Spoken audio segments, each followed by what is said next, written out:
parole nous guérit. Merci de nous parler encore.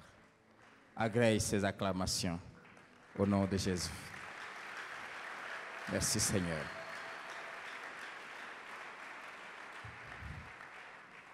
Amen. Amen. Ma maison sera appelée une maison de prière. Que Dieu produise dans nos cœurs cette soif de l'adorer et de le célébrer. C'est pour ça qu'il nous a créés. Je prie que ce que nous allons commencer à dire aujourd'hui nous amène encore à être plus meilleurs aux yeux de Dieu. Connaître et vivre selon le principe et les lois du royaume. Connaître et vivre selon les principes du royaume. Après une grande introduction l'année passée,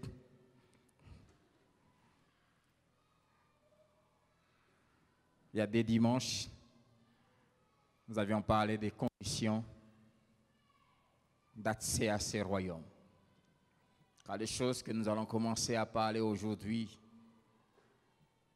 ces valeurs ne peuvent être expérimentées, ne peuvent être vécues que par ceux qui sont membres du royaume. Jean 13, verset 17, Jésus dit à ses disciples, il dit, si vous connaissez ces choses,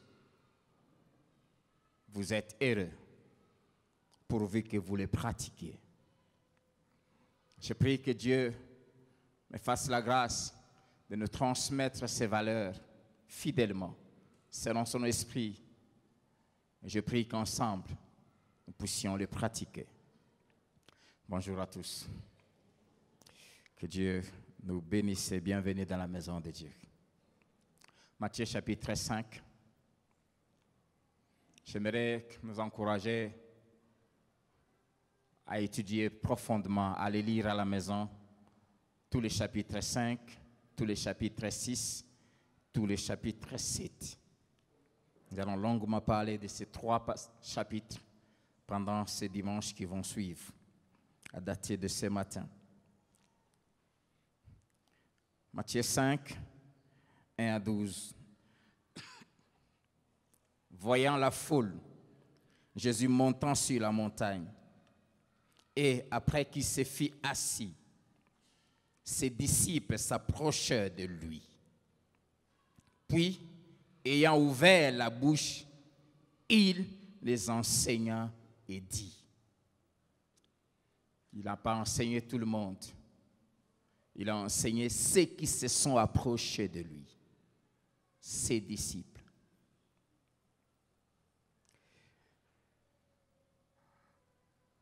Il était au début de son ministère. Et ici, il donne la constitution de son royaume. Les commentateurs disent que ces discours, ces premiers sermons, cette première prédication de Jésus avait duré 8 heures. 8 heures pendant lesquelles les disciples étaient assis et il leur faisait connaître les secrets, les principes, les lois de son royaume. Et il dit, heureux les pauvres en esprit, car le royaume des cieux est à eux. Heureux les affligés, car ils seront consolés. Heureux les débonneurs, car ils hériteront la terre. Heureux ceux qui ont faim et soif de la justice, car ils seront rassasiés. Heureux les miséricordieux, car ils obtiendront miséricorde. Heureux ceux qui ont le cœur pur, car ils verront Dieu. Heureux ceux qui procurent la paix, car ils seront appelés fils de Dieu. Heureux ceux qui sont persécutés pour la justice, car le royaume des cieux est à eux. Et resserrez-vous lorsqu'on vous outragera, qu'on vous persécutera et qu'on dira faussement de vous toutes sortes de mal à cause de moi. Réjouissez-vous et soyez dans l'allégresse, parce que votre récompense sera grande dans les cieux. Car c'est ainsi qu'on a persécuté les prophètes qui ont été avant vous. Amen. Amen. Et la suite, jusqu'à la fin du chapitre 7, Jésus a commencé à énoncer, à dire à ses disciples, dès la première prédication, la constitution du royaume. Et c'est de cette constitution que nous allons parler à partir d'aujourd'hui et des dimanches qui vont suivre. C'est quoi une constitution? C'est l'ensemble des textes et des lois fondamentaux qui déterminent la forme du gouvernement d'une nation. On l'appelle généralement la loi fondamentale. Toutes les lois qui régissent les pays, comment ces pays doivent être gouvernés, les institutions de ces pays, comment elles doivent être établies, les droits et les devoirs des citoyens, tout se trouve dans la Constitution. Et Jésus, qui est venu établir son royaume, il réunit ceux qui avaient commencé à le suivre. Et la première chose qu'il fait, c'est de leur parler des lois du royaume. Avant d'aller plus loin, je voulais nous rappeler cette information importante que tous ceux qui lisent la Bible connaissent. La première, c'est que l'Ancien Testament, le message de l'Ancien Testament était un message de jugement, de malédiction. Comme il avait commencé par la proclamation d'une malédiction, après avoir parlé de comment Dieu avait créé les cieux et la terre, Genèse 1 et Genèse 2, le troisième chapitre qui commence normalement l'histoire de l'homme, commence par la chute de l'homme et la proclamation du jugement de Dieu, des malédictions prononcées sur l'homme, sur sa postérité et sur toute la création. Comme ça avait commencé, l'Ancien Testament se termine aussi par un jugement qui évoque même une malédiction. Malachie chapitre 4, verset 6, le dernier verset de l'Ancien Testament, parlant d'Élie qui devait venir, il ramènera les cœurs des pères à leurs enfants et les cœurs des enfants à leurs pères. Des pères que je ne vienne frapper les pays d'interdit, une menace. Des pères que je ne vienne frapper, que je vienne détruire.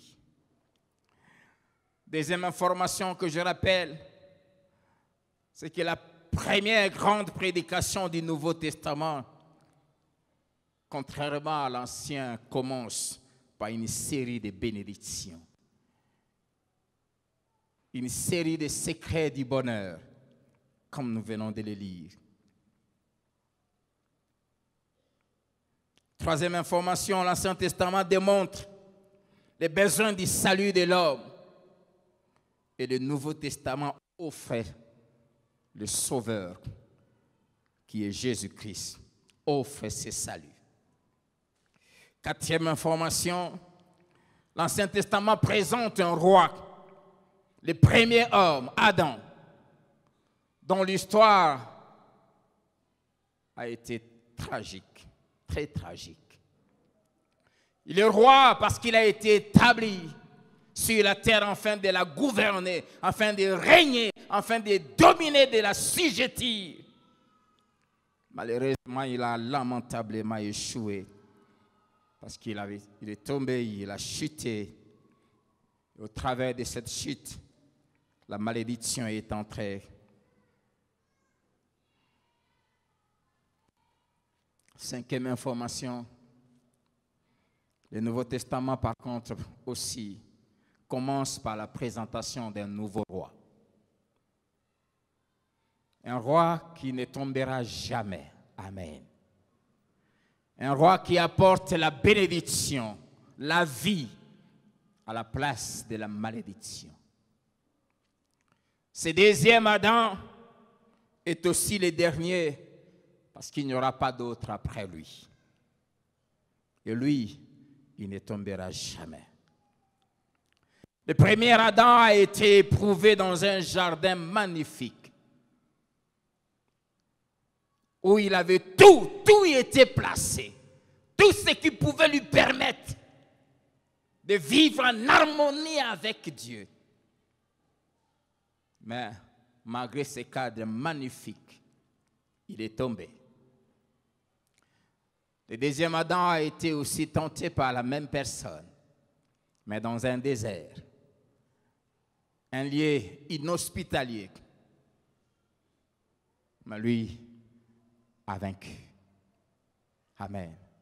J'aimerais nous dire, si tu tombes dans le péché, si exposé à une tentation, tu te retrouves par terre, tu l'as voulu.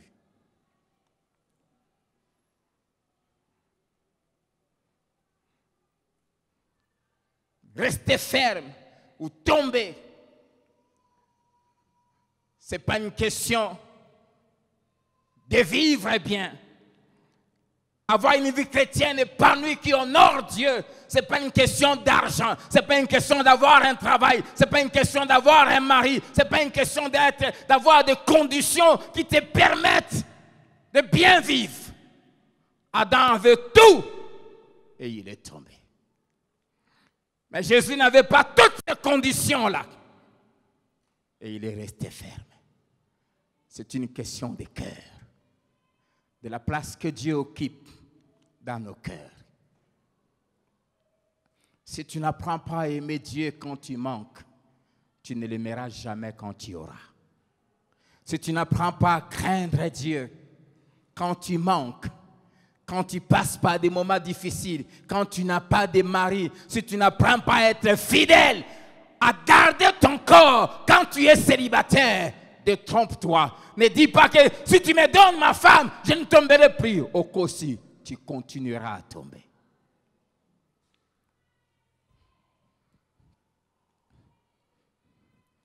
Tu continueras à tomber. Sixième information. Le premier a péché, il a laissé la malédiction derrière lui. Le deuxième est sans péché et il nous a laissé la bénédiction. La septième information est la dernière. L'Ancien Testament, la génération des fils d'Adam commence et se termine, comme je l'ai dit, par une malédiction. Le Nouveau Testament, la génération de Christ, des rachetés de Christ, commence par la bénédiction et se termine par une promesse glorieuse. Apocalypse 22, verset 3. Il n'y aura plus d'anathème. Il n'y aura plus de maudits. Absence totale de la mort, de la souffrance. Apocalypse 21, verset 3 à 7, la Bible nous dit: et j'ai entendu du trône une voix qui disait: voici le tabernacle de Dieu avec les hommes. Il habitera avec eux et ils seront son peuple. Et Dieu lui-même sera avec eux. Il essuiera toute larme de leurs yeux. Et la mort ne sera plus. Et il n'y aura plus ni deuil, ni cri, ni douleur, car les premières choses ont disparu. Et celui qui était assis sur le trône dit: voici, j'ai fait toutes choses nouvelles.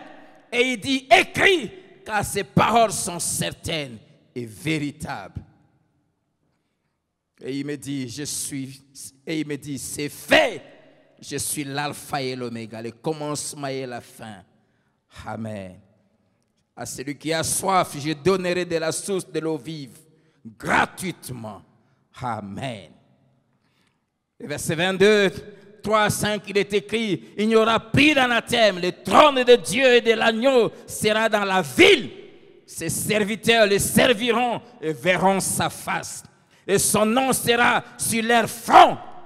Il n'y aura plus de nuit et ils n'auront besoin ni de lampes ni de lumière parce que le Seigneur Dieu les éclairera et ils régneront au siècle des siècles.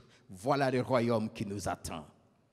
Là, il n'y aura pas d'anathème, il n'y aura pas de maudits, il n'y aura pas de méchants, il n'y aura pas de mauvais, il n'y aura pas aussi de souffrance ni de douleur. Et ça se termine par le verset 21 en disant que la grâce du Seigneur Jésus soit avec vous. Que la faveur de Dieu, que la bénédiction de Dieu soit avec vous. Avec qui? Avec ceux qui ont accepté son royaume. Jésus, le nouveau roi, est venu renverser et détruire la malédiction qui a été sémée par les premiers rois. Et en commençant l'établissement de son royaume, les premiers disciples qui étaient là sur cette montagne, dans ce long sermon, il leur fait connaître la constitution de son royaume, ce royaume qu'il était en train d'introduire. Il leur offrait la bénédiction, le vrai bonheur à ceux qui acceptaient et épousaient les principes et les lois de son royaume. Seulement, le cœur de son message est d'abord et avant tout intérieur et non extérieur. Il vise d'abord, il se préoccupe d'abord de l'être intérieur et pas l'extérieur. Il avait en face de lui des Juifs qui, selon la compréhension qu'ils avaient du Messie, selon la compréhension des prophéties qu'ils avaient, ils attendaient le Messie qui allait venir les délivrer. Effectivement, c'est ce qu'il fera à la fin des temps, quand il reviendra pour la deuxième fois. Pendant la grande tribulation, là, l'Église ne sera plus là. Mais quand il lisait la prophétie d'Ésaïe, la première venue leur était voilée. Et y compris même l'Église, qui est ce mystère qui était caché même aux prophètes de l'Ancienne Alliance, qui était au milieu entre les deux venues, leur était aussi caché. C'est comme ça qu'ils n'ont pas compris comment celui qu'ils attendaient comme le Messie soit lié, soit quelqu'un qui était presque misérable. Il n'avait pas la révélation que la première venue concernait d'abord à changer l'intérieur. Amen. Le royaume des cieux vise d'abord l'être. Car ce que nous sommes détermine ce que nous faisons. Amen. Amen. Ce roi se préoccupe de ce que les hommes sont. Car ce qu'ils sont, comme je l'ai dit, détermine ce qu'ils font. Et les principes de son royaume sont totalement et diamétralement opposés aux principes du royaume de ce monde dans lequel nous vivons.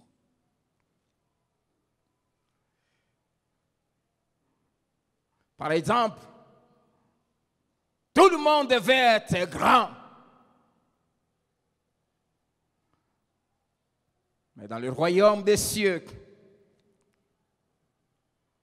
la grandeur n'est pas déterminée par ce que nous voyons. Alors que Jean était en prison, enchaîné par Hérode. Alors qu'il était même il avait commencé même à douter de Jésus. Et il a envoyé ses disciples pour lui demander si c'est vraiment lui qu'on attendait. Après leur avoir répondu pendant qu'il partait, Jésus commence à parler des gens. Il dit de tous ceux qui sont nés des femmes, c'est-à-dire depuis Caïn, le premier qui est né des femmes, jusqu'au moment où Jésus parlait, il n'y avait jamais eu de plus grand que Jean-Baptiste. Amen. Or, quand vous regardez la vie des gens, c'est quelqu'un qui n'avait pas de beaux habits. D'abord, il ne portait même pas d'habits. Il portait des peaux de brebis, des peaux des animaux. Il n'avait pas de maison, même pas une bicoque. Il vivait dans les déserts. Ce n'était pas quelqu'un qui avait des parfums sur lui. Dans les déserts, il n'y a même pas de l'eau pour se laver. Je ne sais même pas s'il s'est lavé. Il n'avait jamais été à l'école. Il n'avait aucun diplôme. Il n'avait aucune position sociale. Il n'était pas membre d'un gouvernement, ni religieux, ni politique. Il n'avait pas de garde.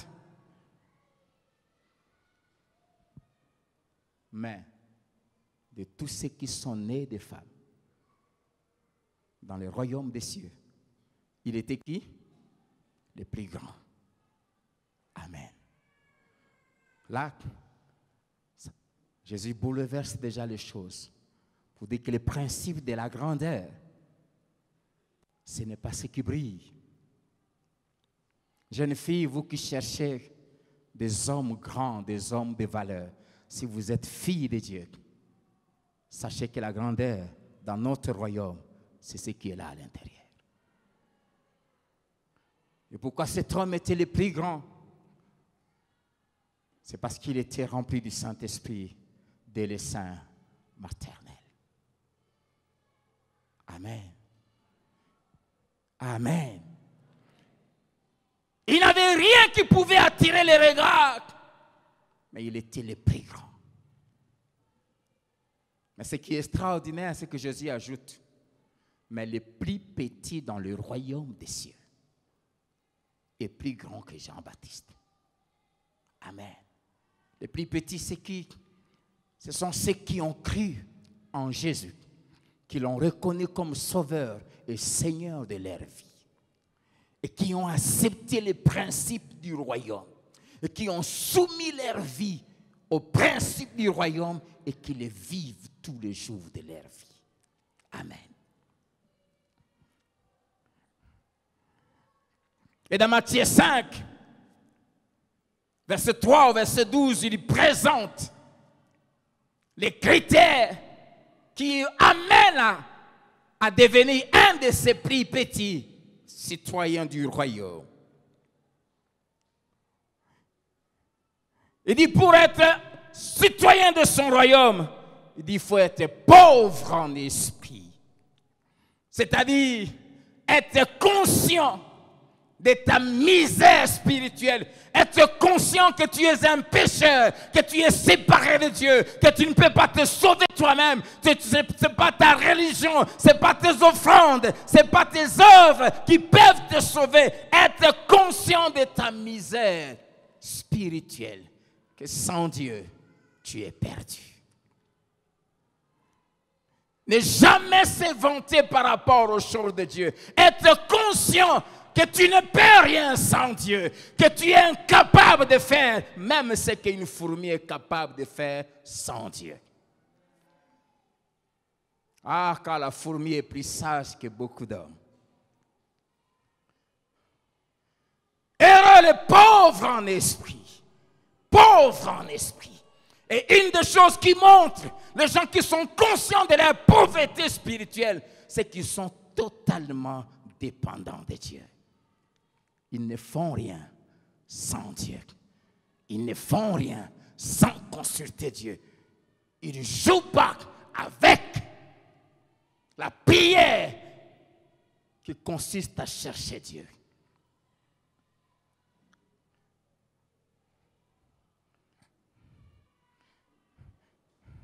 Les suffisants, même dans le genre de Dieu, ce sont ceux qui méprisent les choses spirituelles.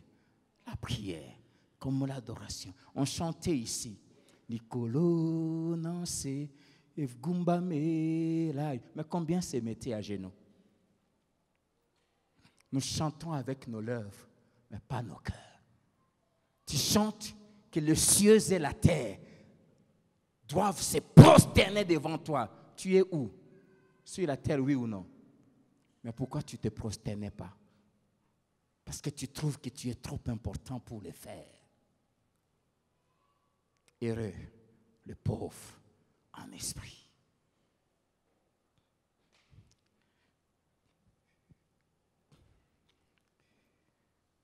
Premier principe, première loi de ça, de son royaume. Il faut être pauvre spirituellement.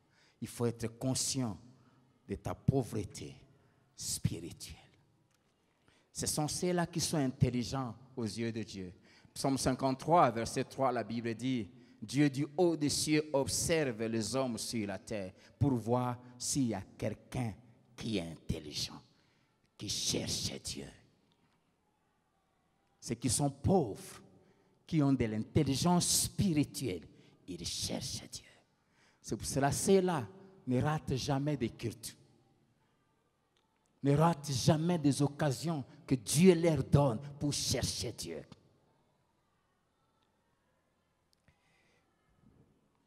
Verset 4.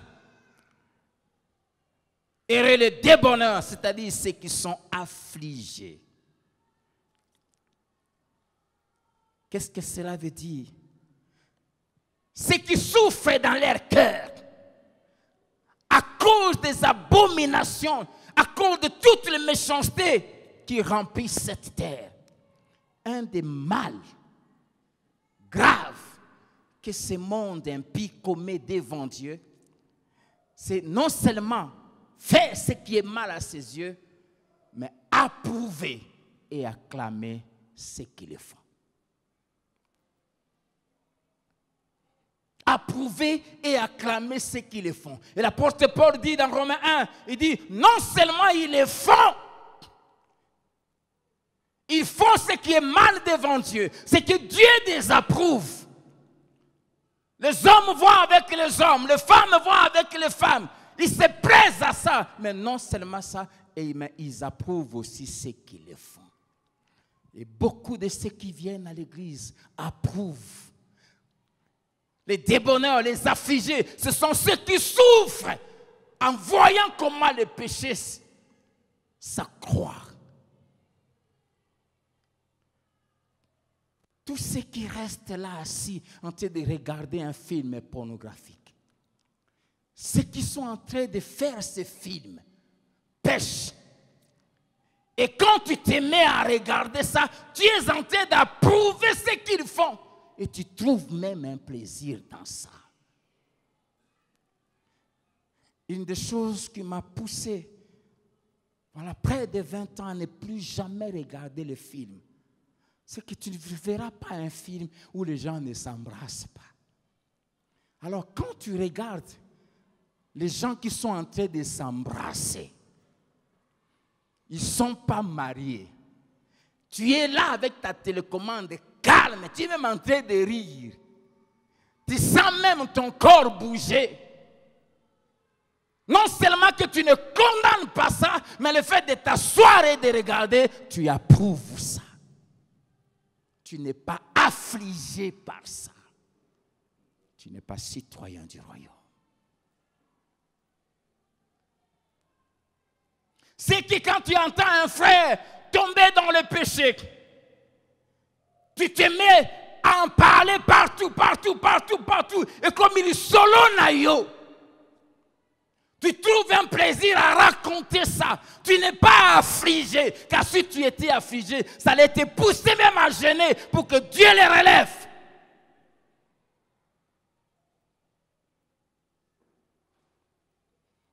Et tu trouves du plaisir à en parler.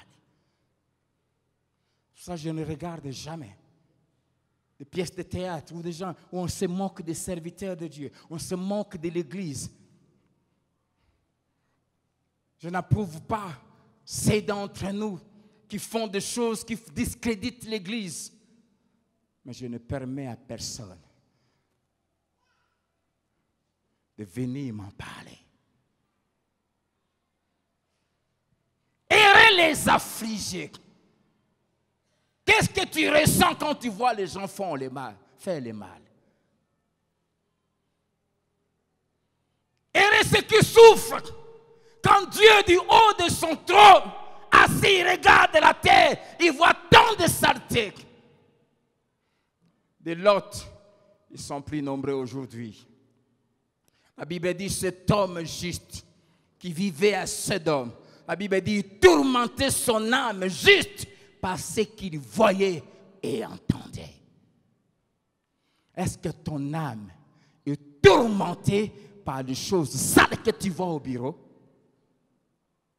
Est-ce que tes oreilles sont dérangées quand tes collègues racontent comment ils trompent leurs femmes, comment ils rentrent tard?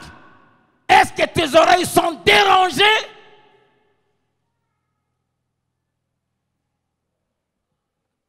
Errez les affligés.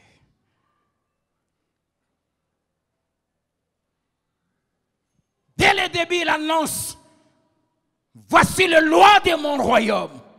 Ceux de mon royaume doivent souffrir tant qu'ils sont sur la terre, intérieurement, être malades, mal à l'aise, quand ils voient des gens autour d'eux faire du mal. C'est pour cela que quelqu'un qui se dit chrétien et qui a des amis de païens qui vivent dans les péchés, qui sont à l'aise dans le péché, soit ils ont éteint son feu, soit lui-même est un vrai païen déguisé en chrétien.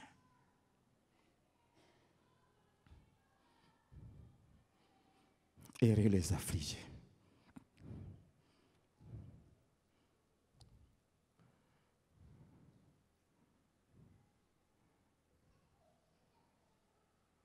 Je parlais de bonheur, je parlais de verset 4, les affligés. Car ils seront consolés.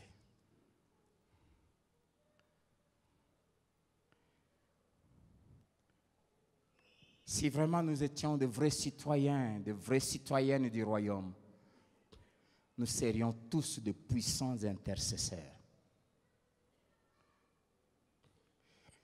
Il est impossible d'être intercesseur. Il est impossible de se tenir devant Dieu, de crier en faveur des autres si les situations ne déchirent pas ton cœur. Et en réalité, tout chrétien devait être un puissant intercesseur. Parce que nous sommes envoyés au milieu des loups. Nous vivons au milieu d'un monde trop sale. Et il y aurait moins de distraits à l'église.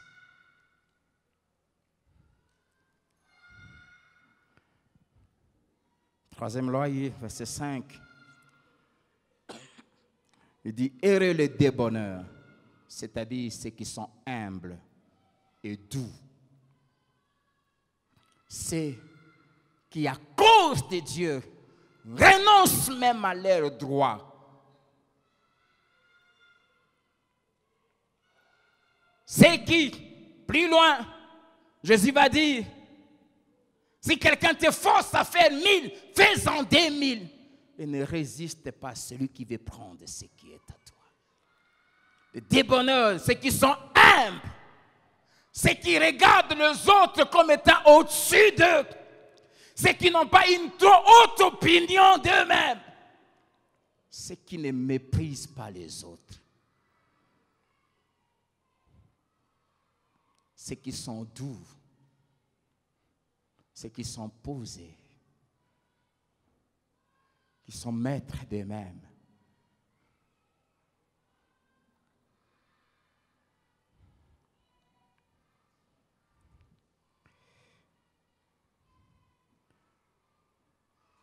Verset 6. Heureux ceux qui ont faim et soif de la justice. Parole vivante dit, heureux ceux qui aspirent de toute leur force à vivre comme Dieu le demande. Qui ont faim et soif de la justice de Dieu. Qui désirent voir la justice de Dieu s'établir partout sur la terre, commençant par leur propre vie. Ils ont faim et soif. Et quand on a faim et soif, on fait quoi? On cherche à manger. Amen. Ceux qui ont faim et soif de la justice la cherchent. Et où est-ce qu'on trouve la justice de Dieu? Où est-ce qu'on vient la recevoir? C'est dans sa maison.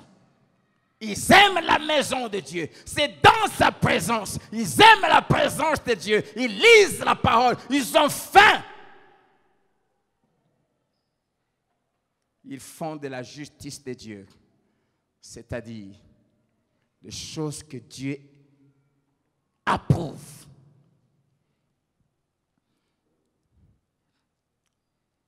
Le centre de leur quête. Ils ont faim. Et cette faim ne se termine jamais.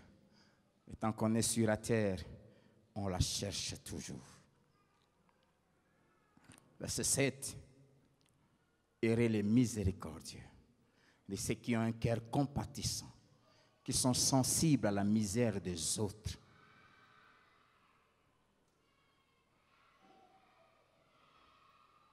Ceux qui pensent aux autres.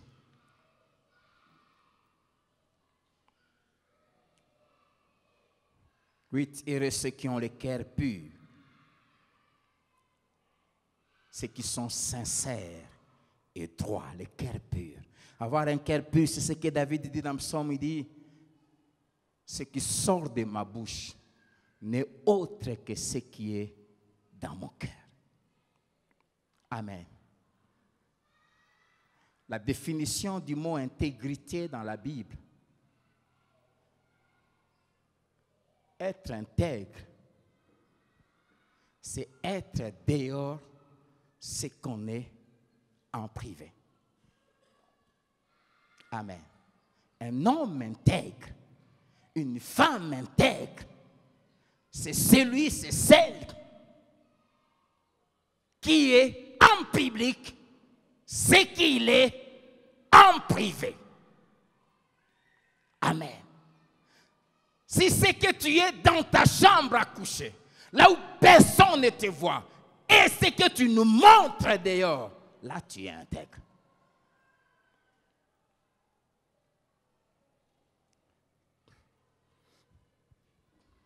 Qu'est-ce que cela veut dire? La chambre, c'est ton cœur. Oh, ton cœur n'a accès à ton cœur que Dieu. Amen. Et nous, tes prochains, nous avons accès qu'à ton extérieur. C'est-à-dire à ce que tu nous fais voir.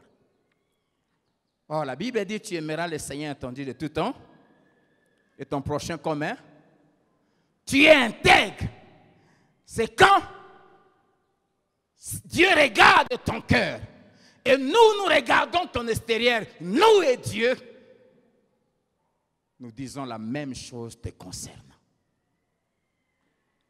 Amen. Qu'est-ce que cela veut dire? C'est quand devant Dieu tu n'as rien à cacher et quand devant les hommes aussi tu n'as rien à cacher.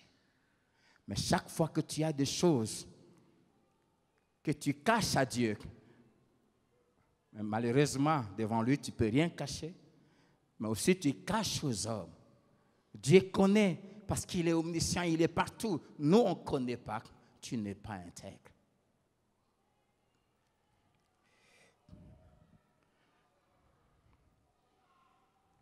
verset 9.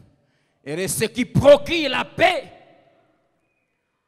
ceux qui répandent autour de la paix, qui n'ont aucun conflit avec quelqu'un. Un fils du royaume ne peut pas être en conflit avec quelqu'un. Un fils du royaume ne peut pas créer des conflits. Un fils du royaume ne peut pas ouvrir sa bouche pour aller rapporter des choses et diviser les gens. Et ceux qui procurent la paix, qui sèment la paix, qui répandent la paix partout où ils sont et partout où ils vont. En même temps, il donne la loi du royaume, en même temps, il donne les signes qui nous permettent de reconnaître les citoyens du royaume. Ceux qui procurent la paix.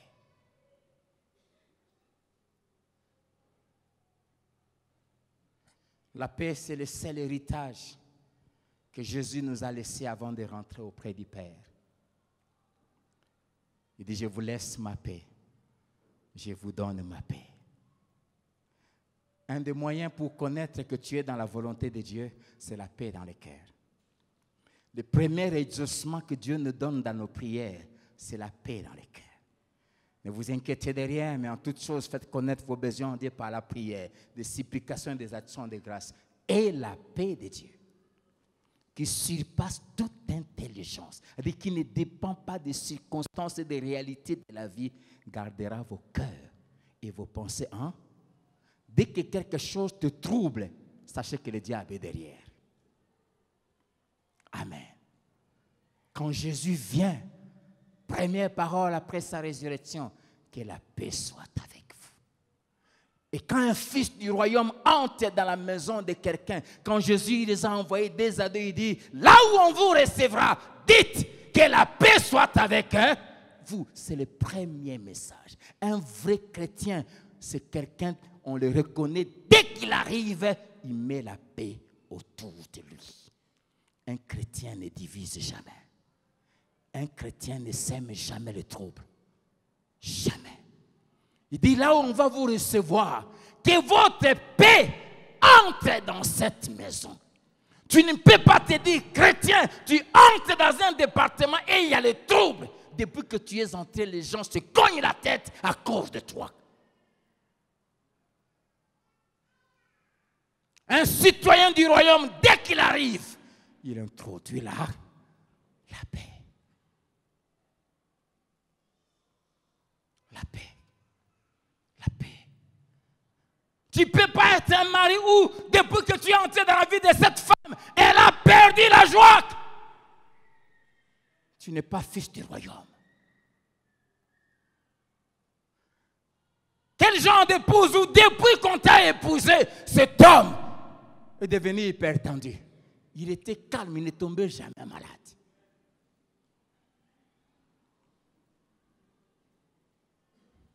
Il commence à créer des programmes après le travail parce que la maison, là, comme la Bible dit, mieux vaut habiter sous l'angle du toit d'une maison que de partager la demeure d'une femme querelleuse.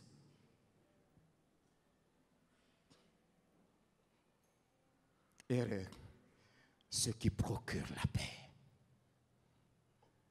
La paix.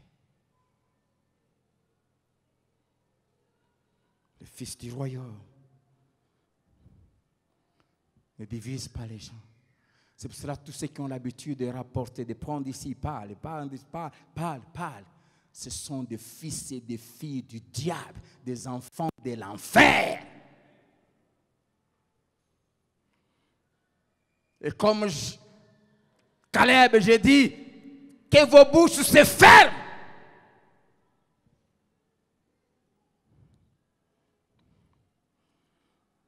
Verset 10 à 12.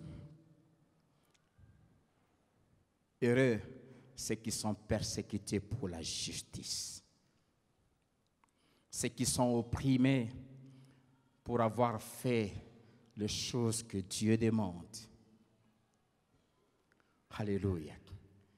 Ici, Jésus veut dire deux choses. La première, Si tu es citoyen du royaume, tant que tu es sur la terre, les gens de la terre te persécuteront. Si tu dois trouver ça totalement normal. Deuxièmement, si tu es citoyen du royaume, une des preuves que tu auras d'abord toi-même, que tu es vraiment enfant de Dieu, c'est que tu seras persécuté. Pourquoi? Parce que tu as pris la décision de ne faire que ce que Dieu demande. Amen. La persécution fait partie des bénédictions des enfants du royaume. Amen. C'est une bénédiction. Et il dit, heureux serez-vous lorsqu'on vous persécutera, lorsqu'on vous accusera faussement, lorsqu'on parlera du mal de vous, injustement. Il dit, réjouissez-vous et soyez dans l'allégresse. Si tu es enfant de Dieu, arrête de pleurer quand les gens te critiquent. Arrête de pleurer quand on dit du mal de toi. Arrête de pleurer quand on t'accuse faussement. Attends-toi à ce que ça arrive. Sois heureux, réjouis-toi, tressaillis, il veut dire, il déborde d'une joie immense. Amen. Qu'est-ce que cela veut dire? Si le monde ne te persécute pas, tu n'es pas citoyen du royaume. Si tu es en paix avec le monde, tu n'es pas citoyen du royaume. Si tu es l'ami de monsieur tout le monde, tu n'es pas citoyen du royaume. Si tu te ranges du côté du plus grand, pour éviter d'avoir des problèmes avec les gens, tu n'es pas citoyen du royaume.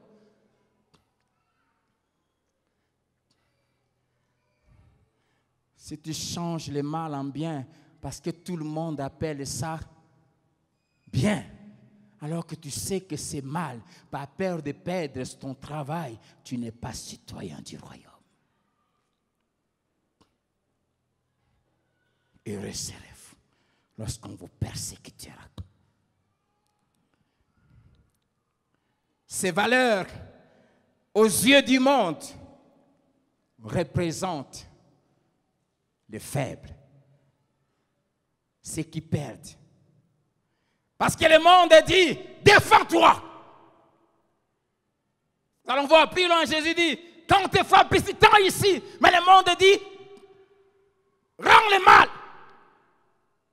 Quelqu'un te frappe, frappe-le. Venge-toi. Le monde dit, crie tes espoirs. Dis à tout le monde comment Dieu te bénit, comment tu es. Nous allons voir le royaume. Le maître dit, quand la main droite fait quelque chose, la gauche ne doit pas connaître. Amen. Totalement opposé. Totalement opposé. On va s'arrêter là, on va continuer.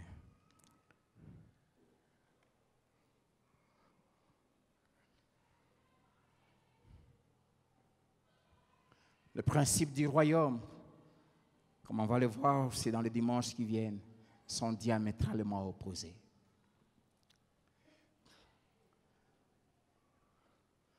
Jésus est à la porte. Ce monde est en train de vivre ces dernières minutes. La trompette va bientôt sonner.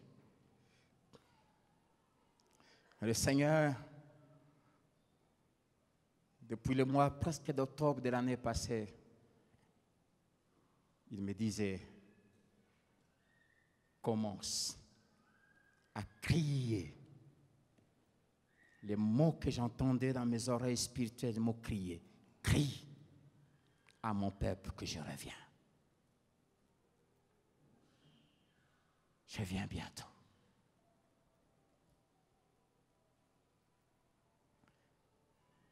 C'est le moment de faire le choix.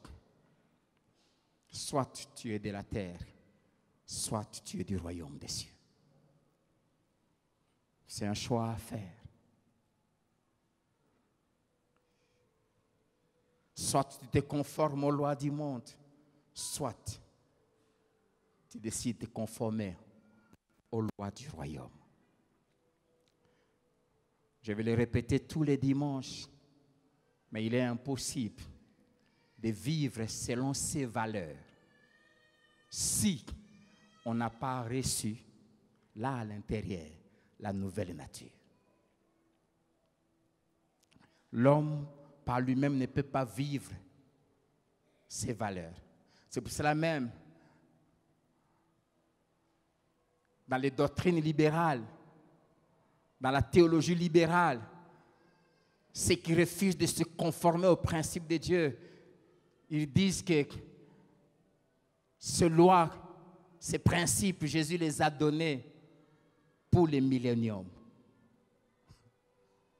Une des choses qui contredit cette assertion-là, pendant les milléniums, quand nous allons régner sur la terre, il n'y aura pas de persécution. Mais parmi ces principes, Jésus dit, heureux serez-vous lorsque vous serez persécutés. Pendant les milléniums, il y aura une paix totale. La justice sera établie. On ne sera plus affligé à cause de la justice. Pendant les milléniums, la paix régnera tellement sur la terre. Et nous qui avons choisi ces principes, nous régnerons avec lui pendant 1000 ans sur la terre. Ce sera un règne de paix.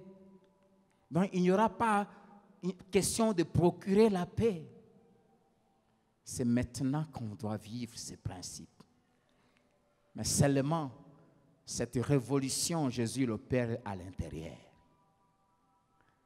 Si tu reçois la nature divine, en ce moment, cette parole de Jésus va s'accomplir. Celui qui croit en moi fera les œuvres que j'ai faites. Et il va même plus loin. Il en fera plus que ça, parce que je m'en vais au Père. C'est pour ça que la Bible dit, soyons transformés par le renouvellement de notre intelligence, l'être intérieur. Quand Jésus vient dans notre cœur, il nous identifie à sa mort où nous crucifions le vieil homme, l'ancienne nature. Et nous recevons l'homme nouveau, la nature divine, la nature de Dieu qui nous donne la capacité de vivre sur cette terre comme Jésus avait vécu.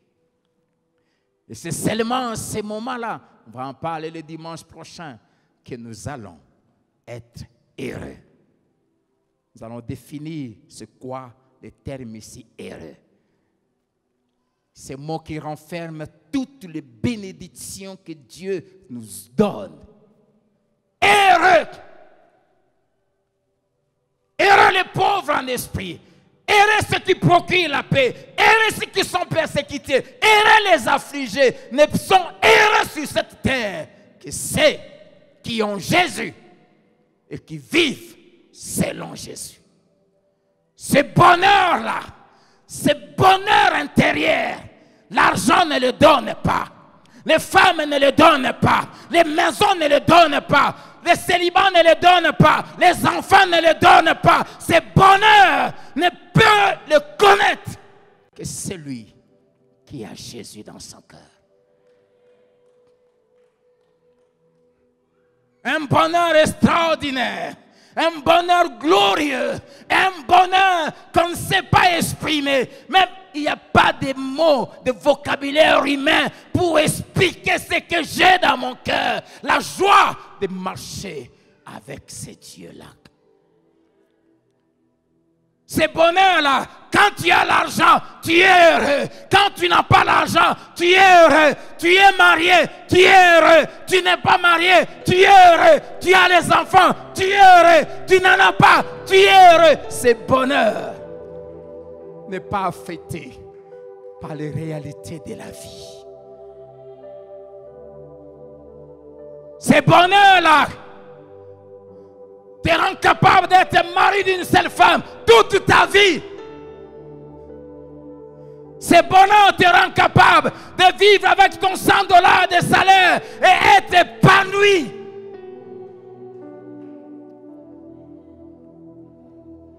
Et ceux qui en ont plus, sans Dieu, vont t'envier. Ce bonheur ne peut les avoir, ne peut l'avoir, ne peut le vivre que celui qui donne sa vie à Christ et qui accepte ce principe de vie. Si tu ne connais pas ce bonheur, je te prie de te lever, nous allons prier.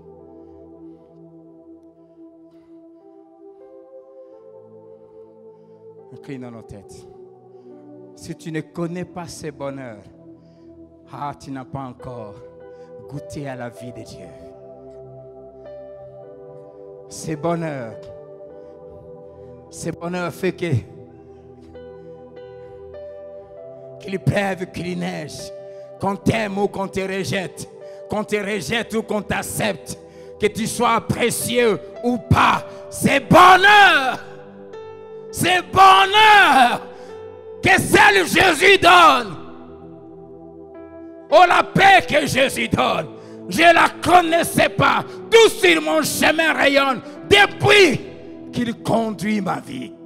Ce bonheur, tu peux le connaître ce matin. Ce bonheur ne dépend pas d'avoir des parents ou pas, d'avoir des diplômes ou pas, des reçus dans la vie selon les hommes ou pas. Ce bonheur, seul Jésus le donne. Seul Jésus le donne. Seul Jésus le donne. Seul Jésus le donne. Jésus seul le donne. On n'a pas besoin d'être en relation avec telle autorité, telle personne. C'est bonheur.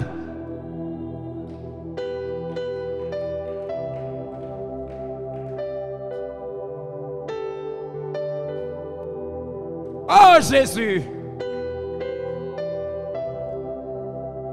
Et consolé,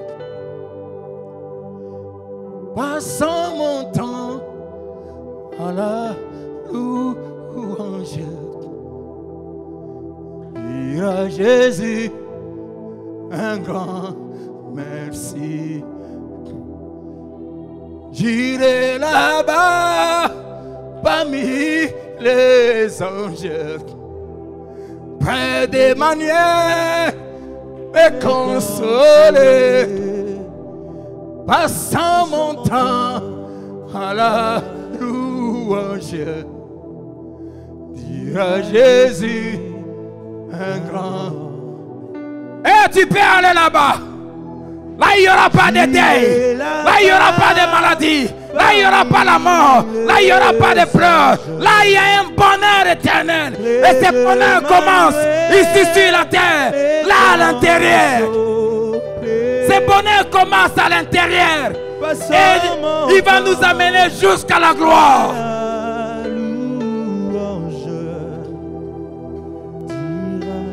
Quand on a ce bonheur, on n'a rien à envier sur terre.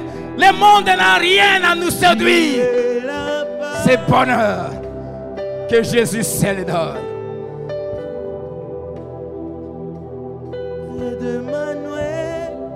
Dis à Jésus, je veux ce bonheur. Toi qui es debout, dis-lui, Seigneur, prends ma vie. Prends ma vie. Je veux ce bonheur. Tu te dis chrétien, mais tu ne connais pas ce bonheur. Tu te dis chrétien, mais tu ne connais pas ta joie. Ta joie est dépendante des circonstances. Ta paix est dépendante des circonstances. C'est anormal.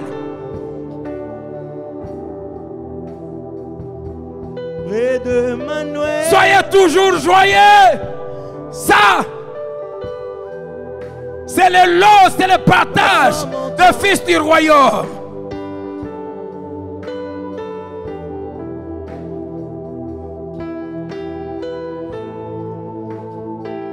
Dis à Jésus, je veux ce bonheur. Même si tu es assis, tu as peut-être honte, mais tu es sincère que tu ne vis pas selon les lois du royaume. Est-ce que tu procures la paix? Est-ce que tu es affligé quand les gens font le mal? Es-tu conscient de ta pauvreté spirituelle?